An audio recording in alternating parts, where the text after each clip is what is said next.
Disayangkan sebetulnya kalau acara yang di Gerobogan itu framingnya adalah PWLS membubarkan pengajian. Kalau menurut saya ini bukan pengajian. Alasan saya sederhana. Kenapa ini bukan pengajian? Pengajian itu kalau menurut saya, kalau ini salah tolong dikoreksi, ya pengajian yang dilakukan oleh bapak-bapak dan ibu-ibu dan para santri yang hampir mungkin setiap hari. Seperti ibu-ibu, seperti bapak yang mungkin malam Jumatan baca kitab bareng, kemudian ada ustadznya, kemudian memberikan tausiah, atau mungkin ngajari baca tulis Al-Quran. Ini yang menurut saya pengajian yang sesungguhnya.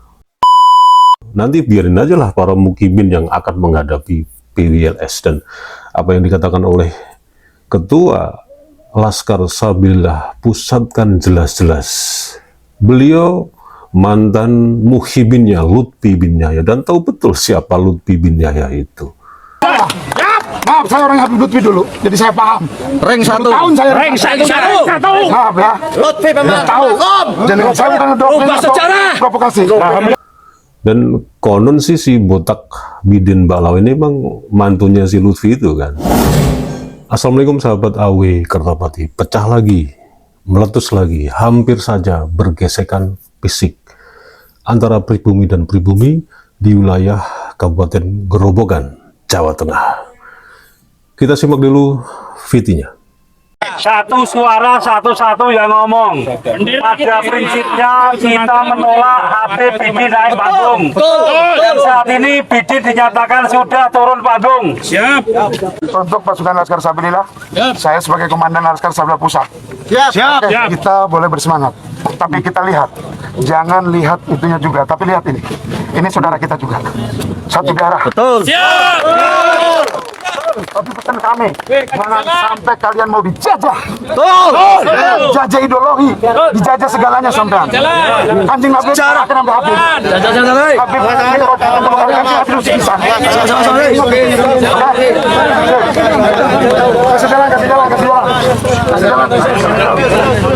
Awas, ini saudara kita. Makannya nasi bareng, lahirnya di Jawa bareng. Ya. Dulunya Ki Ageng Selo juga mungkin ada di sini. Maaf ngomong, ya. Jangan terpancing. Kalau emosi kita. Banyak korban kita oleh FPI kan, dibacok-bacok di apa. Tapi kita tetap jaga NKRI, ini orang kita. Harga mati. Mudah-mudahan ke depannya, maaf ngomong, beliau juga sadar. Amin. Untuk menjaga ketuhanan NKRI, jangan sampai diobok-obok oleh Jopolowi itu. Poso newong di pet. Maaf, saya orang Habib Lutfi dulu, jadi saya paham. Ring satu. Tahun saya Ring satu. Maaf ya. Lutfi memang Tahu. Jadi saya bukan Ubah sejarah. provokasi. Paham.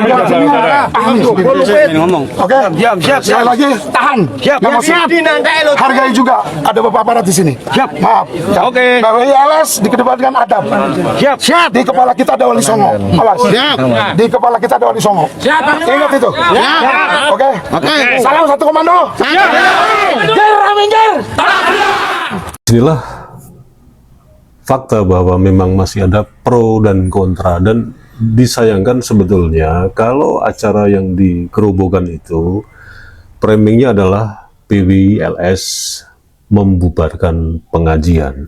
Kalau menurut saya, apa yang dilakukan terus-menerus secara simultan dan berpindah-pindah tempat saudara botak Bidin Balawi ini memang, ya kita tahu bersamalah, ini tuh cuman tontonan orang nyanyi di panggung dengan kemasan memang sholawatan, dengan kemasan memang memperingati ini, memperingati itu, tapi intinya ini hanya pertunjukan tradisi yang dibawa dari sebuah wilayah di Yaman sana. Kalau menurut saya ini bukan pengajian. Alasan saya sederhana. Kenapa ini bukan pengajian? Pengajian itu kalau menurut saya, kalau ini salah tolong dikoreksi, ya pengajian yang dilakukan oleh bapak-bapak dan ibu-ibu dan para santri yang hampir mungkin setiap hari. Seperti ibu-ibu, seperti bapak yang mungkin malam Jumatan baca kitab bareng, kemudian ada ustadznya, kemudian memberikan tausiah, atau mungkin ngajari baca tulis Al-Quran. Ini yang menurut saya pengajian yang sesungguhnya.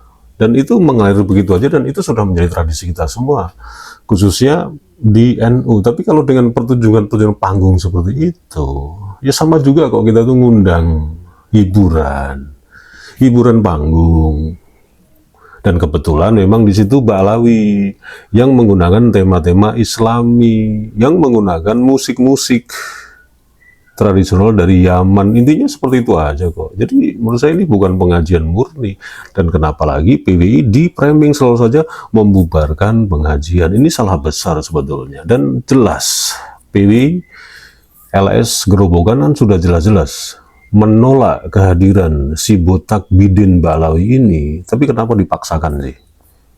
Memang tidak ada lagi format-format panggung yang bernapaskan Islami mesti harus ngundang si botak Bidin Ba'alawi ini. Kan tidak harus seperti itu. Mungkin Kiai Anwarnya sendiri yang datang itu lebih oke gitu loh. Lebih mewakili bahwa hari ini yang para Ba'alawi klaim sebagai Durian Nabi ini harus kita hargai juga, bahwa klaim itu terus dipertanyakan, tapi mereka ini masih ngotot dengan cara-cara yang seperti itu. Nanti biarin aja lah para mukimin yang akan menghadapi PWLS. Dan apa yang dikatakan oleh Ketua Laskar Sabilillah Pusat kan jelas-jelas. Beliau mantan muhibinnya Lutfi bin Yahya, dan tahu betul siapa Lutfi bin Yahya itu. Maaf, saya orang Habib Lutfi dulu, jadi saya paham. Ring 1. Tahun saya Ring 1. maaf ya. Lutfi memang Tahu. Jadi saya bukan Ubah sejarah. provokasi.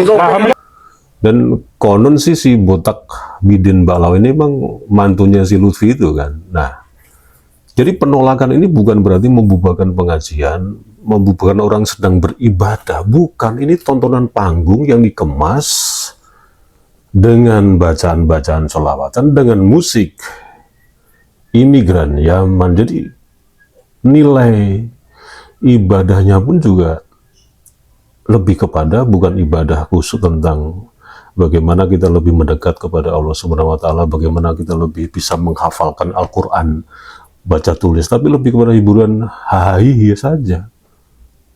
Itu saja kok yang dibuat oleh Ba'alawi sampai hari ini. Artinya dengan kata lain, mereka ini dibantu oleh Kiai Nusantara juga agar status quo-nya ini tetap bertahan. Dan ini lagu masih bisa bertahan di panggung-panggung sholawatan, panggung hiburan kalau menurut saya kan. Dan ketika ada yang mencoba menolak seperti itu, dihadapi nanti benturannya dengan muhibin-muhibin itu. Sederhana saja sebetulnya. Dan hari ini sudah tidak zamannya lagi acara-acara seperti ini terus digelar. Ini kan mahal kan. Ngundang si botak Bidin ini berapa coba? Ba'alawi ini. Ini nggak cukup 1 juta, 2 juta.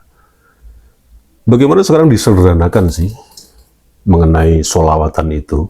Tidak harus di panggung.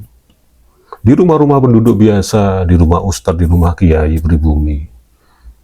Duduk bersila bareng, bercengkrama bareng, kan lebih soft, lebih menghidupkan tradisi dalam format musyawarah kan. Meskipun di situ ada tema-tema atau topik pengajiannya kan. Tapi kalau dengan tangdung, ecek-ecek gedung, ini apaan lagi sih? Udah nggak. Saya kira sudah tidak sejaman hari ini para milenial khususnya. Sementara tradisi kita sendiri, tradisi yang betul-betul itu menjadi warisan nenek moyang kita tinggalkan. Kan bisa sholawatan dengan gamelan, bisa juga kan? Tapi kenapa sih kita tidak berusaha untuk apa ya, melestarikan budaya ini? Banyak hal yang bisa dipakai untuk mengiringi sholawatan. Tidak harus dengan jedang-jedung, pakai gedung, pakai dipayungi lagi, pakai dikawal banser lagi. Nggak perlu seperti itu juga kali.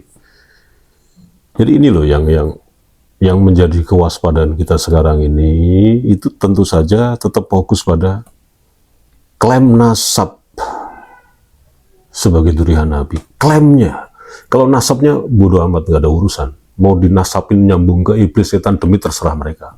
Tapi klaim itulah dengan pola-pola pertunjukan panggung yang dikemas dengan lirik-lirik sholawatan dan diiringi oleh background musik tarim. Sementara tradisi kita yang jelas-jelas itu mewarisi dari nenek moyang kita tinggalkan, kita abaikan. Itu lebih murah. Banyak gamelan di setiap pelosok negeri ini, khususnya di Jawa Tengah, apalagi banyak sekali gamelan-gamelan yang nganggur hari ini, tidak pernah dipukul oleh kita sendiri, tapi sebagai pajangan saja. Itu kan bisa dimanfaatin gitu loh. Murah, tidak harus dengan ratusan juta menghadirkan si A, si B, belum lagi bayar keamanan dan seterusnya itu. Tapi ya kan ini untuk meningkatkan UMKM. Ya itulah ngototnya Balawi yang tidak pada tempatnya. Dan mudah-mudahan si botak bidin Balawi ini bisa mengerti bagaimana keinginan masyarakat di bawah, khususnya teman-teman yang sampai hari ini terus mengikuti tentang pertanyaan-pertanyaan yang mendasar yang belum pernah dijawab secara baik-baik dari Balawi mengenai klaim Balawi sebagai durian api ini. Kita belum punya jawaban yang enak dan menyejukkan. Jawabannya cuma teriak-teriak saja. Makanya harus kita perangi, dan mudah-mudahan ini bermanfaat. Wassalamualaikum warahmatullahi wabarakatuh.